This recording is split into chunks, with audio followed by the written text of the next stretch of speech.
queres Não, natural? fica aqui no bigode e não estou bigode. Estou sempre a lavar a cara por causa de... Tá? Vamos começar. Então, muito boa tarde a todos. Antes de mais, muito obrigado por terem vindo. Poderiam estar a fazer muitas outras coisas, mas estão aqui a ver uma sessão de filosofia. Eu vou apresentar hoje um ensaio filosófico sobre a felicidade e a sexualidade, que é uma continuação desta obra, ensaio sobre... É um prolongamento, eu chamei bem prolongamento, inspirado na questão do futebol, quando não fica tudo resolvido nos 90 minutos. Há um prolongamento para resolver as coisas depois. Isso é uma brincadeira, mas também pode ser aplicado aqui. Portanto, isto é uma espécie de continuação do ensaio sobre individualismo intelectual e terapêutico, na abordagem mais terapêutica, e eu conto também publicar ainda este ano, já posso falar acerca disso, que já tenho até a capa assim, o sujeito intelectual ideal, que é uma abordagem, uma continuação também desta obra, mas na parte mais do exercício intelectual, de interpretativo, de reflexão, de interpretação, para nós conseguirmos ter a melhor forma, nós desenvolvemos a melhor forma de interpretar principalmente aquilo que nos provoca desconforto intelectual. Mas esta sessão é sobre esta obra aqui, ensaio filosófico sobre a felicidade e a sexualidade. Eu acho que convém sempre ler a sinopse primeiro. Portanto, esta obra propõe-se como uma desconstrução filosófica do ego e da sexualidade humanas, contribuindo dessa forma para o desenvolvimento consciencial e felicitário do leitor, para enquadramento individual, mas também para o enquadramento relacional e coletivo, ajudando a compreender a generalidade da condição humana nas suas causas conscientes e inconscientes. Este livro é um prolongamento do ensaio sobre o individualismo intelectual e terapêutico e mais um desenvolvimento da individuologia, que é a ciência filosófica barra filosofia da individualidade que eu diria. Portanto, tem aqui na capa, como podem ver, ego, inconsciente, sistema de sobrevivência e reprodução da espécie, dança do acasalamento humano, que é um conceito que as pessoas estão mais habituadas a associar ao reino animal ou dos outros animais, digamos assim, mas o ser humano também compete muito sexualmente e isso tem consequências na própria vida e tem consequências na sociedade como um todo.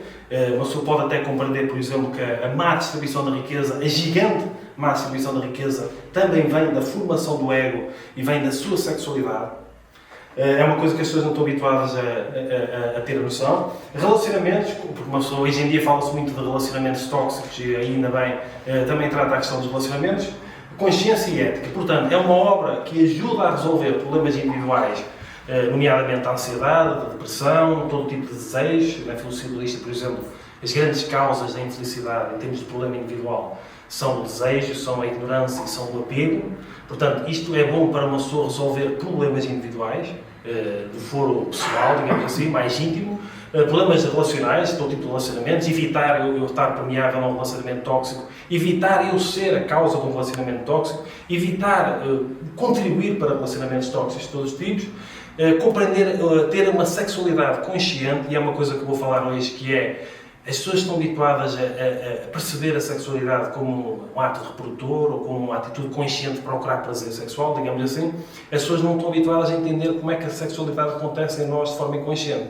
O que é que as pessoas fazem para se exibirem, para exibirem beleza, para exibirem poder, até os carros que as pessoas compram muitas vezes, a roupa que uma pessoa usa, tudo são máscaras muitas vezes criadas pelo nosso ego, quando nós temos um desejo sexual e queremos chamar a atenção do sexo oposto ou simplesmente do sexo desejado, portanto, isto tem consequências éticas. A nossa sexualidade tem muitas vezes consequências éticas e tem quase sempre, está sempre envolvida com a ética, com aquilo que uma pessoa deve fazer, com aquilo que uma pessoa não deve fazer, com aquilo que uma pessoa não gostaria que nos fizesse, até a questão da responsabilidade afetiva, por exemplo, que hoje em dia parece que as pessoas usam-se umas às outras, e sempre foi assim também, mas usam-se umas às outras e não têm responsabilidade afetiva, portanto não tem sentido de responsabilidade em relação àquilo que o outro sente, àquilo que o outro faz, portanto tem uma dimensão ética.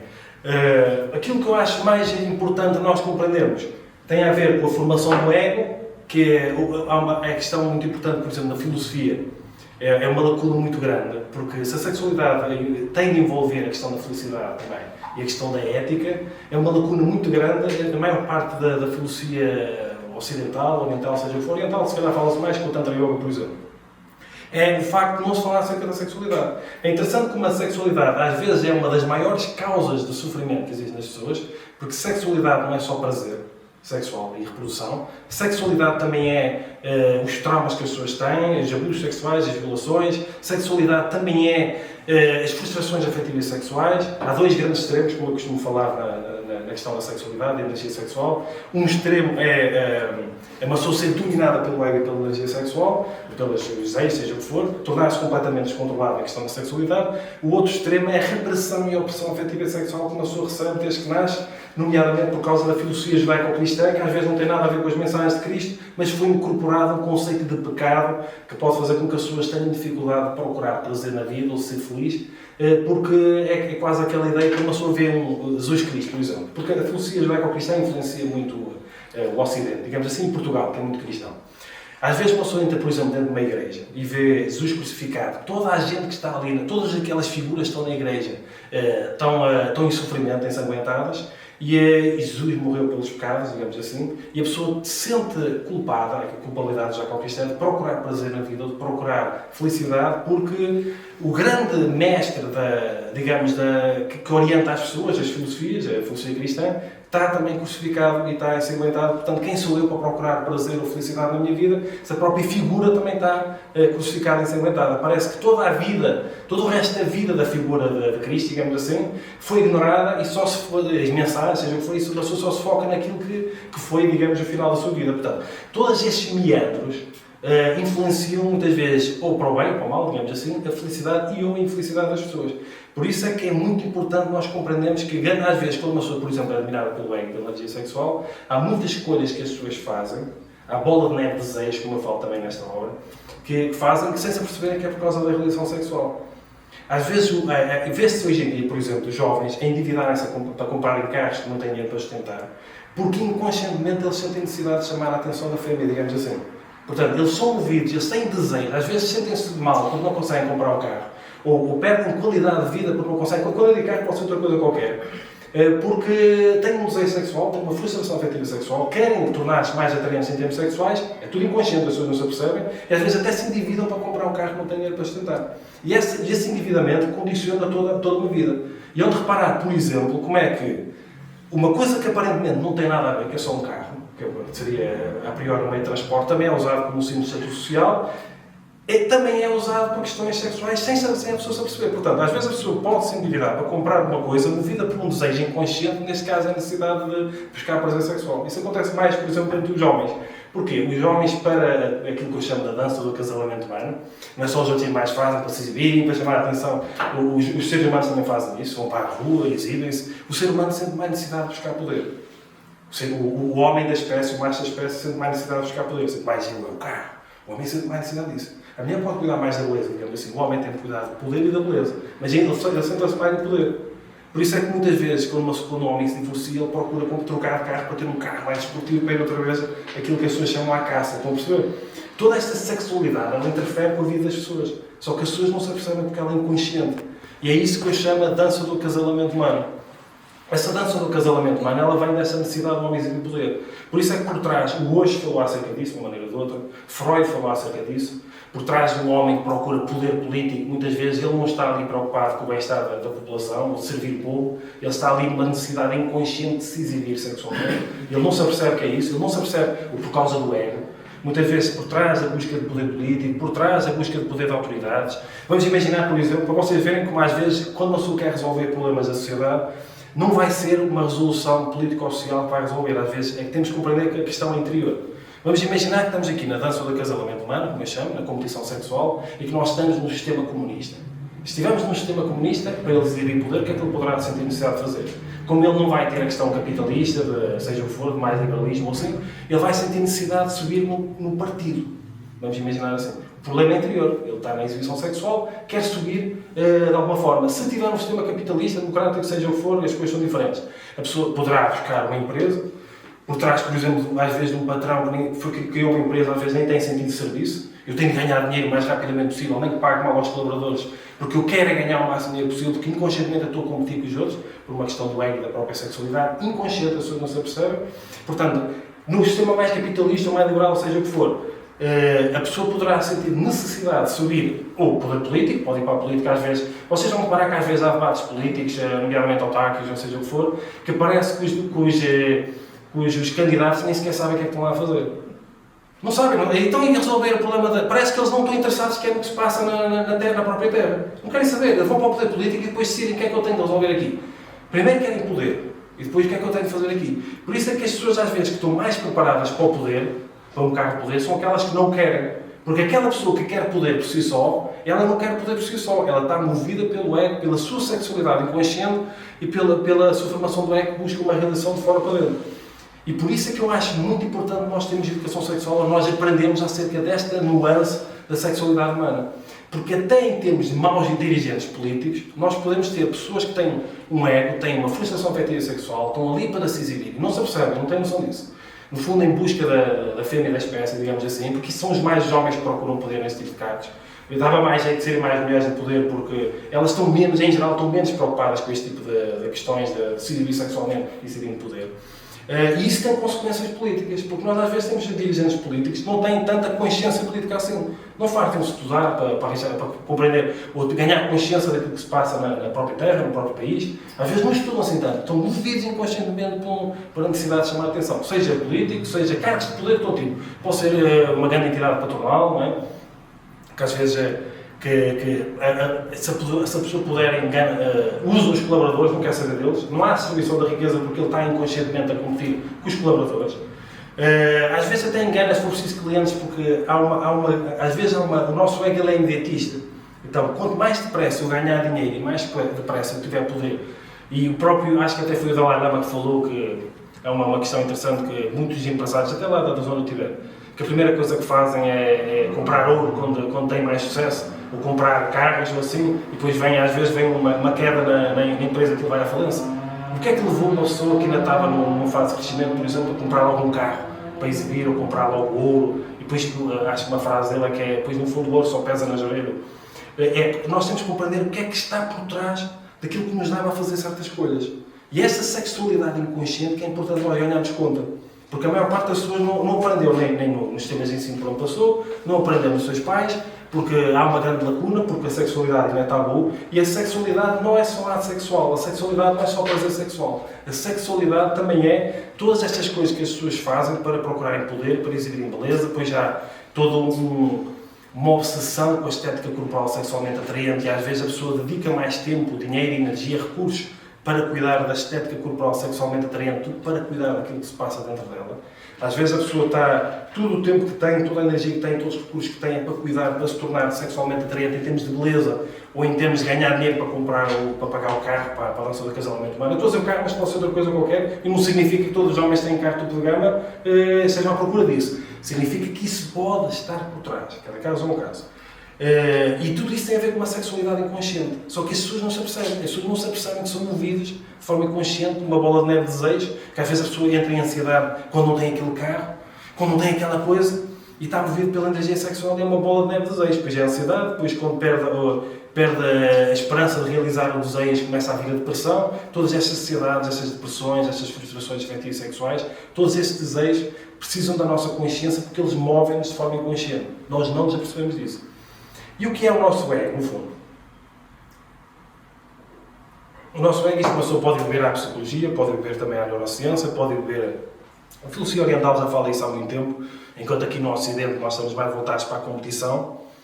É interessante no Oriente, principalmente mais na orientação budista, o ser humano é mais valorizado quanto menos ego tem. Aqui no Ocidente parece que quanto mais vitórias, quanto mais conquistas, quanto mais dinheiro, quanto mais não sei o quê, mais valorizado é. Mas é interessante que a filosofia budista propõe o contrário. Porque a filosofia budista, e é interessante porque a psicanálise, por exemplo, tem uma relação muito próxima com a psicologia. Vamos falar em Freud, por exemplo. Freud foi beber, eu já falei isso em outras sessões, se não me engano, Freud foi beber a Nietzsche, e Nietzsche foi beber a Schopenhauer.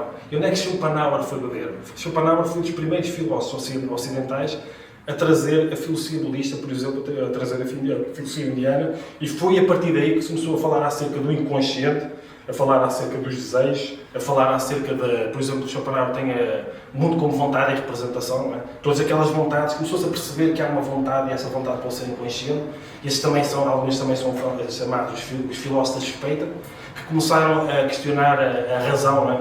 Tudo ser racional e agir conforme a razão, quando uma pessoa começou a compreender que há um inconsciente que movimenta as pessoas, que as pessoas não se apercebem.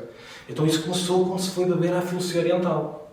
No Ocidente começou-se a falar acerca disso, principalmente quando se foi beber à filosofia oriental e principalmente quando na filosofia budista, milenar, 600 anos antes de Cristo, já se falava sobre a questão dos desejos, a questão do ego que tem de ser controlado, estão a perceber? Uma pessoa não consegue ser feliz se não dominar o próprio ego. Então é interessante, o ego o que é? O ego é um sistema de sobrevivência e reprodução. O ego movimenta-se com base no princípio do prazer. Vamos reparar que aquilo que garante a sobrevivência da espécie, seja no ser humano, seja nos outros animais, é a busca de prazer. O que é que dá mais prazer em termos básicos, primários e primitivos, digamos assim? Fazer sexo e comer. São as duas coisas que uma pessoa for imaginar um gráfico que em geral dão mais prazer. E é interessante, são aquelas que garantem a sobrevivência da espécie. Uma pessoa tem de comer e tem de fazer sexo para haver reprodução. Então o nosso ego está formatado com base nisso. E está formatado também com base no quê? Com base no medo. Nós temos medo de certas coisas que possam envolver perigo. Ele garante a nossa sobrevivência. Se tiver ali um leão e eu tiver medo dele, diminui a probabilidade de me aproximar e ser comido por ele. Então o nosso ego é um sistema de sobrevivência e reprodução. Tanto está formatado com base no princípio do prazer, como está formatado com base numa tentativa de relação de fora para dentro, não é? Porque a comida eu tenho de buscar lá fora, a comida não está aqui, eu tenho de buscar lá fora, a sobrevivência eu tenho de buscar lá fora, para haver a reprodução eu tenho de buscar a parceiro, portanto está tudo fora. E o nosso ego é formatado com base numa tentativa de realização de fora para dentro. Aquilo que eu não tenho dentro, vou buscar fora. E a nossa psique ela é formada assim. Por isso é que, às vezes, as pessoas não têm autoestima e dificilmente vão resolver a falta de autoestima. Porquê? Porque o nosso ego, como está formatado, é milenar, de uma tentativa de realização de fora para dentro, e ele é conforto-centrista, ele está centrado no conforto, no imediato, ele é imediatista para garantir a sobrevivência. Se eu não gostar de mim, o que é que eu tenho de fazer? Eu tenho de fazer tudo para outra pessoa gostar. Porque é lá fora. Porque o meu ego está centrado fora. Porque o perigo está lá fora. O alimento está lá fora. A mulher para a reprodução está lá fora. Então tem de buscar tudo lá fora. A nossa psique está formatada assim.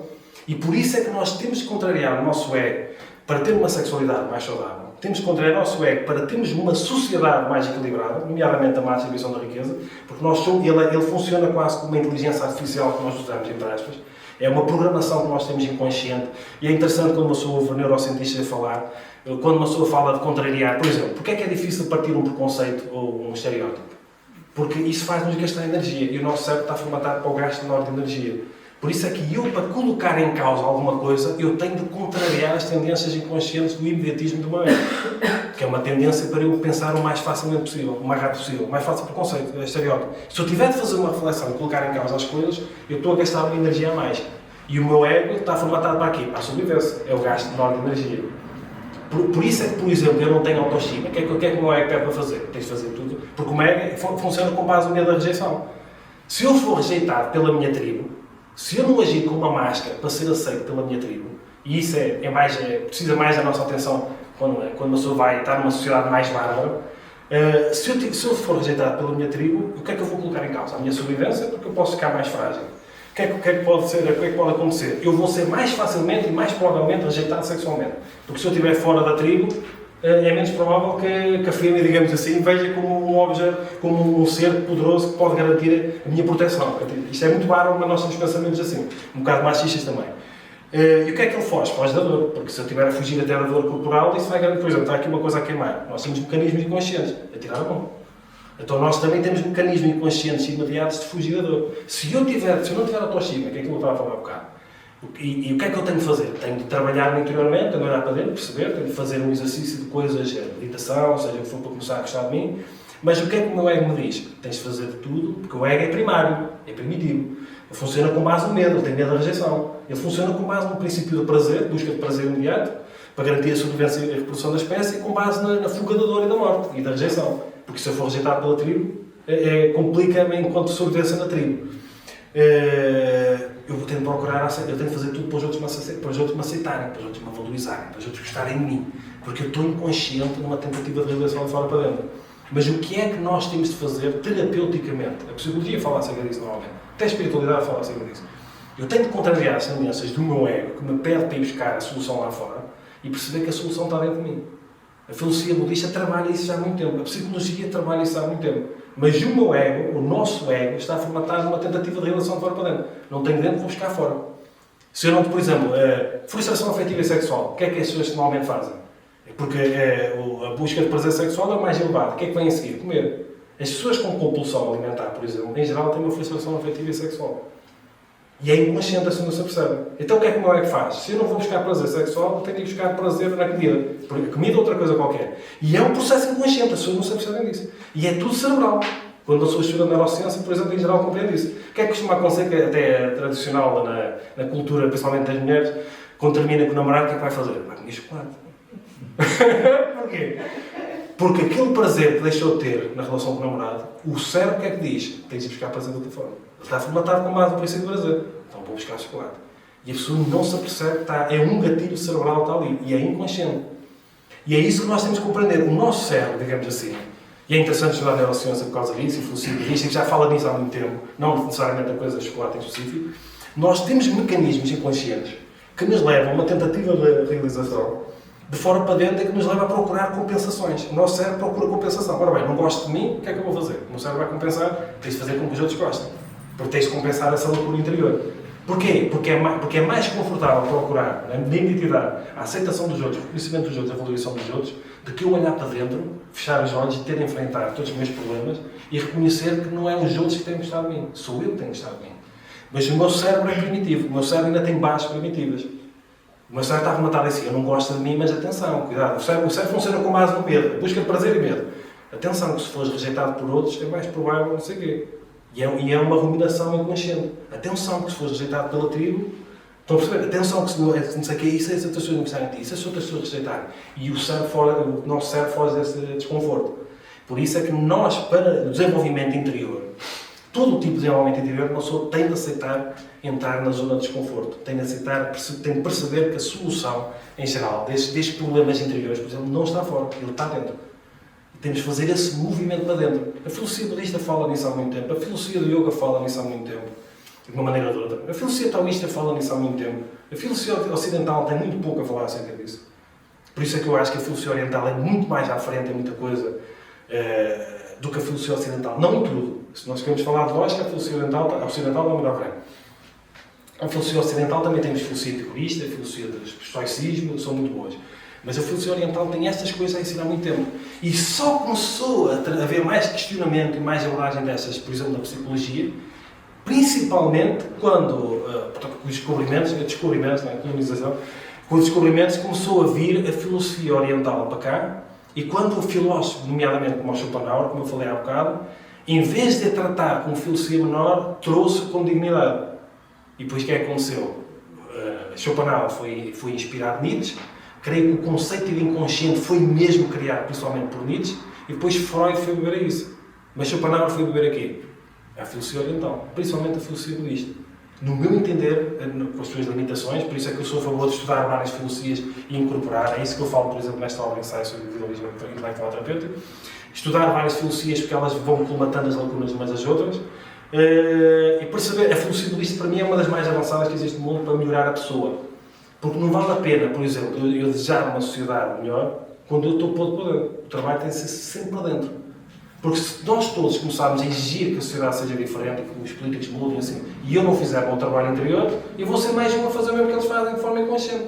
Porque eu estou na competição, eu estou no ego, estou na competição sexual. Eu não me apercebo disso. É tudo inconsciente. E por isso é que uma parte do meu trabalho é fazer com que as pessoas ganhem consciência daquilo que nós fazemos de forma inconsciente e não nos apercebemos.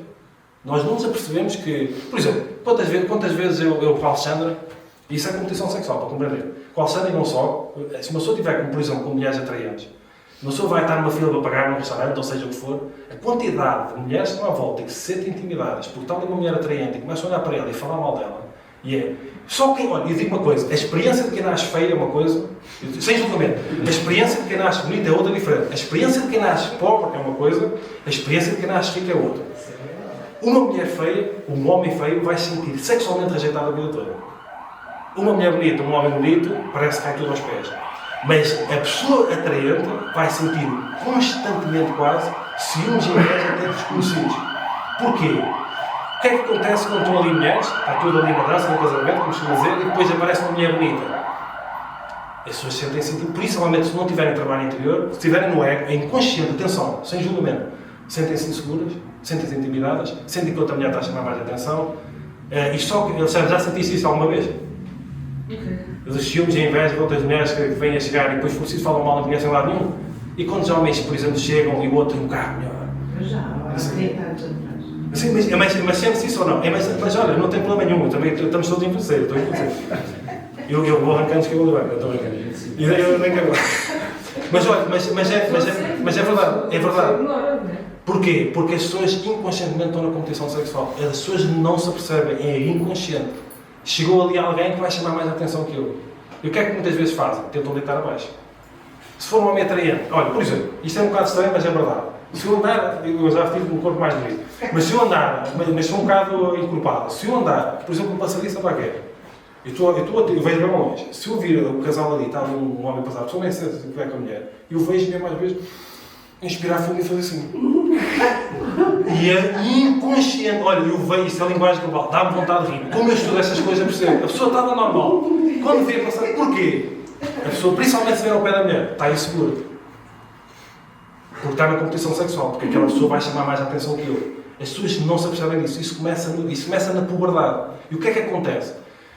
O mesmo que leva as pessoas a competirem nessa questão da aparência física, levam depois, isso transpõe-se para a busca de poder em termos de competição que existe às vezes nas empresas.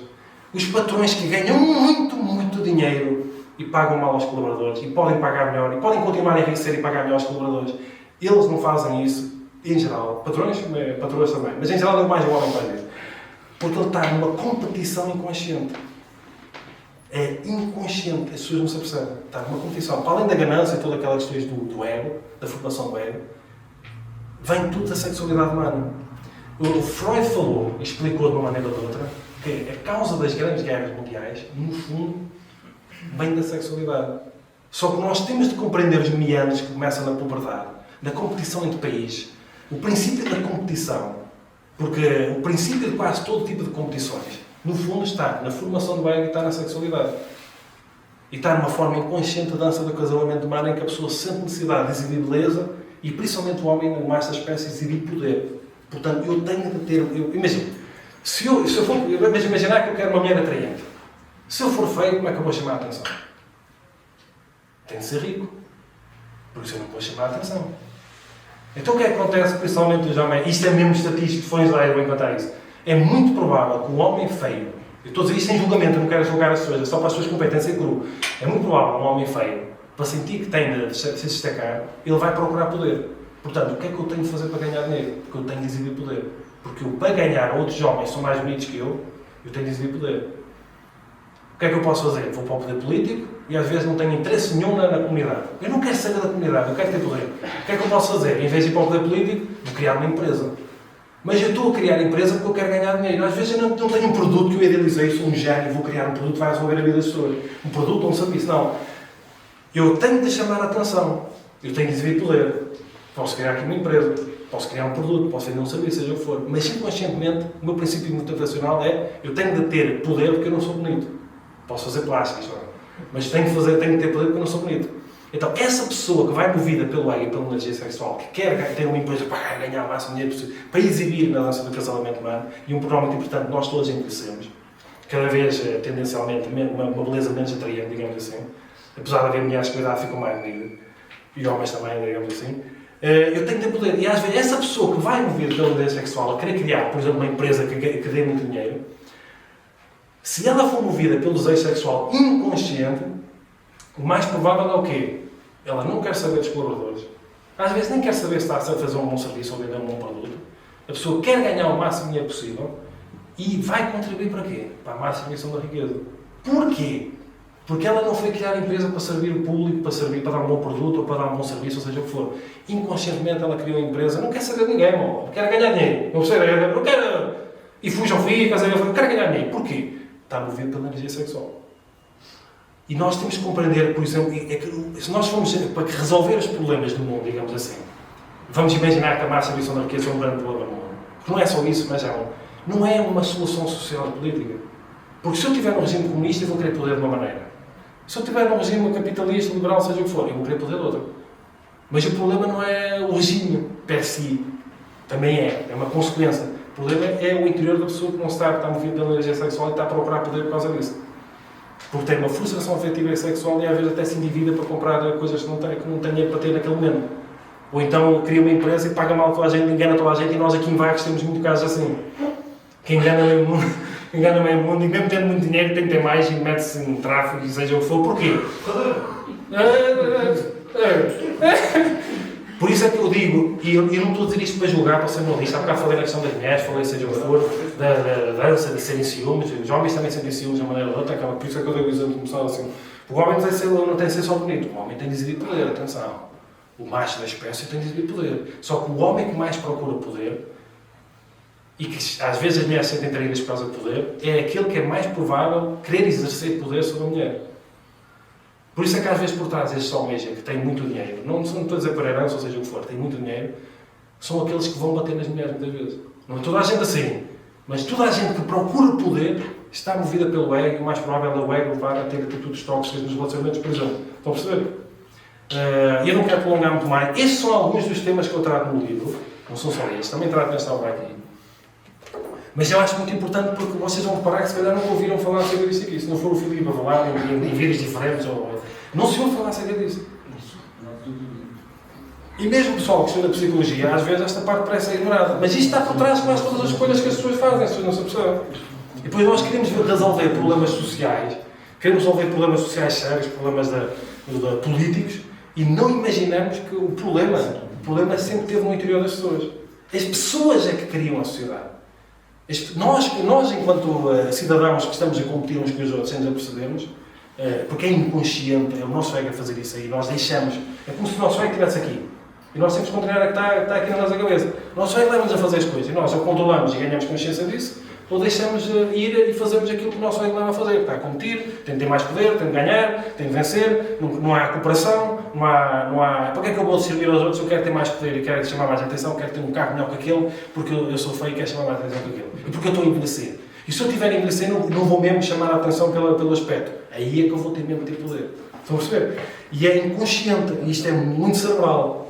É como se nós tivéssemos um cérebro a levar a fazer as coisas, que é um cérebro que ainda tem uma programação primitiva, e nós temos de contrariar isso. É interessante como a sua estuda de neurociência trata o cérebro por tudo. Por exemplo, o teu cérebro, imagina, estás frustrado, vais procurar prazer a comer. O teu cérebro é que leva a fazer isso, mas tu tens de dizer não.